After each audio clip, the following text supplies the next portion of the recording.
ہمارے ادارے تباہ ہونے کا ایک سبب خوشامد، اور خوشامد کیوں ہو رہی کہ بڑا بدتمیز ہے معافی چاہنے کے ساتھ، کہ اس کی زبان میں مٹھاس نہیں ہے، وہ چھوٹے کو عزت نہیں دیتا۔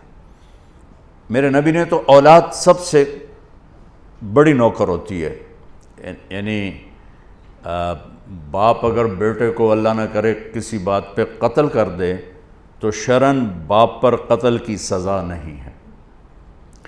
بیٹا قتل کرے تو اس کو بغیر جنازے کے دفن کیا جائے، اس کا جنازہ بھی نہیں۔ اگر بیٹا باپ کو قتل کرے تو اس کا جنازہ بھی نہیں، اور اس کے اگر بچے ہیں تو کوئی وراثت میں ان کا حق کوئی نہیں ہے۔ اور باپ اگر بیٹے کو قتل کر دے تو اس پر پھانسی نہیں ہے، قتل نہیں ہے شرعاً۔ ویسے کوئی قاضی اپنے ثوابدید پر کوئی سزا دے دے سالوں کی مہینوں کی تو الگ بات ہے، اتنا بڑا حق ہے۔ تو جتنی غلامی اولاد کے لیے ہے، وہ ہے جس ماں نے 9 مہینے اٹھایا ہو۔ ایک شخص آیا حضرت عبداللہ بن عمر کے پاس، عبیداللہ بن عمر کے پاس، حضرت میں نے ماں کو حج کرایا کندھے پہ بٹھا کے، میں نے ماں کا حق ادا کر دیا، تو انہوں نے کہا ولا طلقۃ واحدہ۔ طلقہ کسے کہتے ہیں؟ جب بچہ پیدا ہوتا ہے تو ماں کو دردوں کی لہریں اٹھتی ہیں، اور وہ بے شمار اٹھتی ہیں، تڑپا کے رکھ دیتی ہیں۔ اس ایک لہر کو طلقہ کہتے ہیں۔ ایک لہر، جو ایک لہر اٹھ کے چلی جاتی ہے اور پیچھے دوسری آ رہی ہوتی ہے، اس ایک لہر کو طلقہ کہتے ہیں۔ تو عبیداللہ بن عمر فرمانے لگے ابھی ایک لہر کا بھی حق ادا نہیں ہوا، یعنی یہ حق ادا ہو ہی نہیں سکتا۔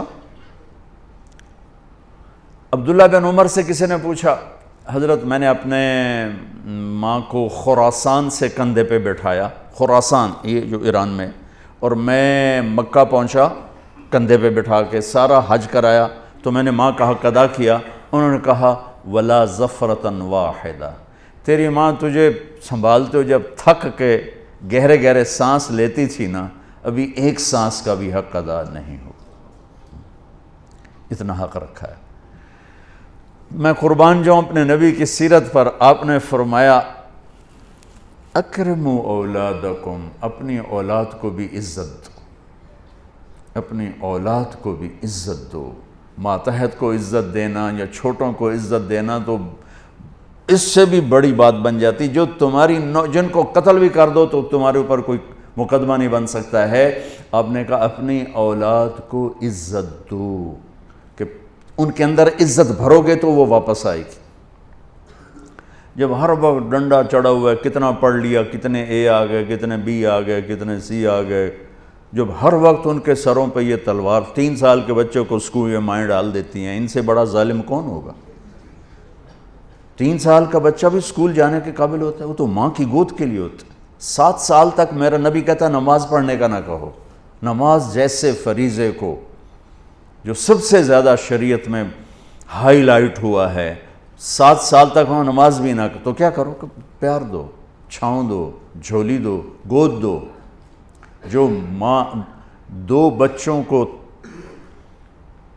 تنگ ہو کے اور جا کے اسکول پھینک آتی ہے کہ میری جان بخشی جائے، 30 بچوں کو ایک ٹیچر کیسے سنبھالے گا یا سنبھالے گی؟ اپنے بچوں کو اسکول ڈال دیا تو بیکن والوں کے پاس یا گرامر والوں کے پاس یا جتنے بھی اسکول ہیں ان کے پاس تو محبت کوئی نہیں، وہ تو ایک ڈیل ہو رہی ہے۔ ہمارے اسکول کے ہمارا جو نظام تعلیم ہے وہ کاروبار بن چکا ہے۔ معذرت کے ساتھ ہاتھ جوڑ کے کہتا ہوں، ہمارا نظام تعلیم نہیں ہے، ہمارے تعلیمی ادارے تو کاروبار بن چکے ہیں، ہمارے ڈاکٹر تاجر بن چکے ہیں۔ جب قوموں پہ زوال آتا ہے تو یہ چیزیں ظاہر ہوتی ہیں۔ ایسے ایک لطیفہ ہے کہ اچھا اوپر سے تنخواہیں تھوڑی، ایک 40 بچے 30 بچے 20 بچے پکڑا دیے، ایک چیں کر رہا ہے، ایک باں کر رہا ہے، ایک اون کر رہا ہے، کہیں کر رہا ہے، وہ بیچارے کبھی ادھر بھاگتی کبھی ادھر بھاگتی ہے، تو ماں کہتی میں نے بیکن میں ڈال دیا، بس ہن ٹھیک ہو جائے گا، ٹھیک ہو جائے گا، وہ تیرے سر تے ہی لتر مارے گا بڑا ہو کے۔ ایک ٹیچر بچوں کو پڑھا رہی تھی، تھکی ہوئی اور تنگ آئی ہوئی، کہا بچوں بولو CUP سپ۔ تو بچے کہنے لگے مس CUP تو کپ ہوتا ہے، کہ نہیں بولو CUP سپ۔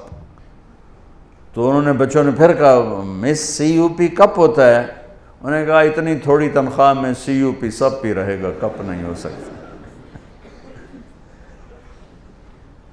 میں قربان جاؤں، میرے نبی نے کہا اکرموا اولادکم، اپنی اولاد کو عزت دو۔ سب والدین بیٹھے ہوئے ہیں، ماں باپ بیٹھے ہیں۔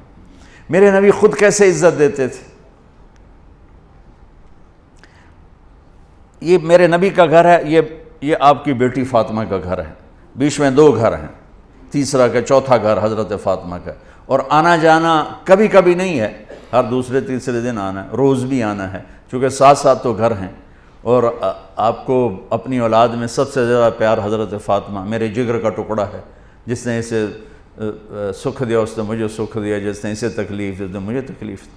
فاطمہ میری بیٹی جنت کی عورتوں کی سردار ہے، ایسے خوبصورت فضائل تو کسی کو نہیں ملے۔ میرے بیٹے حسن حسین جنت کے نوجوانوں کے سردار ہیں۔ فاطمہ تو، میں، یہ دونوں، یہ علی، ہم پانچوں قیامت میں اکٹھے ہوں گے۔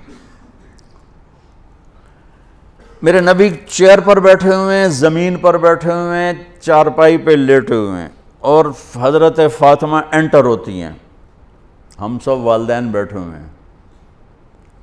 اس کے بعد آپ انالیسس کریں کہ ہم اپنے بچوں کو یہ پروٹوکول دیتے ہیں، اور عام طور پر بیٹے کو پروٹوکول زیادہ ملتا ہے، بیٹی کو تو ملتا ہی کوئی نہیں، وہ تو شروع سے ہی بیچاری رگڑے کھاتی۔ حضرت فاطمہ انٹر ہوئیں، آپ کی نظر پڑی، آپ کھڑے ہو جاتے، تعظیم میں کھڑے ہو جاتے تھے۔ ہم بڑوں کے لیے کھڑے ہوتے ہیں نا، ہونا بھی چاہیے، کوئی ادب ہے، احترام ہے، یہ ہمارا ایک کلچر ہے، بہت اچھا ہے۔ لیکن میرے نبی کیا کر رہے ہیں؟ بیٹی کے لیے کھڑے ہو رہے ہیں، اور کھڑے نہیں رہتے تھے، تیزی سے آگے بڑھتے تھے۔ تو اب میں نے لگام لگی، میں اگر جا نہیں سکتا، تو وہ تیزی سے آگے بڑھتے تھے اور جا کر حضرت فاطمہ کا ہاتھ پکڑ لیتے تھے، اور ہاتھ پکڑ کے بوسہ لیتے تھے، پھر ہاتھ چھوڑتے نہیں تھے، ہاتھ پکڑے پکڑے یوں تشریف لاتے، اور پہلے کہتے بیٹھو یہاں، پہلے حضرت فاطمہ کو بٹھاتے، اس کے بعد خود بیٹھتے تھے۔ یہ میرے نبی کی سیرت کے وہ پہلو ہیں جو آپ نے شاید کبھی نہیں سنے ہوں گے۔ چاند کے 2 ٹکڑے کر دیے، اس سے میرے نبی کی عظمت کا تو پتہ چلتا ہے، لیکن مجھے راستہ تو نہیں ملتا کہ میں نے زندگی کیسے گزارنی۔ ہم اپنے نبی کو بیان بھی کرتے ہیں تو معجزات کو بیان کرتے ہیں، جو ہمارے لیے اس میں عظمت تو موجود ہے، ایمان عقیدہ تو موجود ہے، لیکن رہبری تو یہاں سے ملے گی جو میں آپ کو نبی کی لائف بتا رہا ہوں۔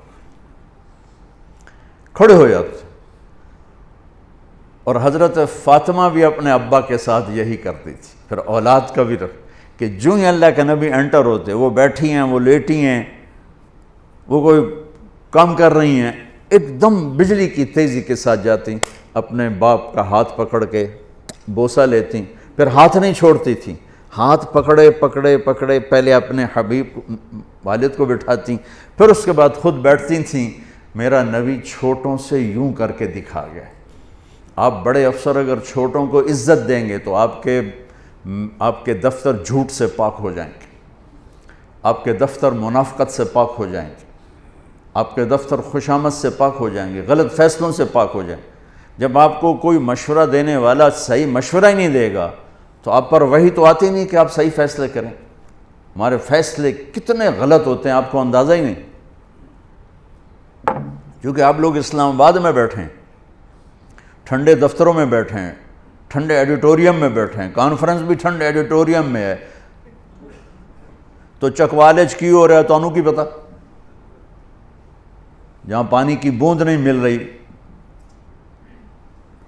اوپر سے نظام ہو خوشامد والا تو تباہی ہے۔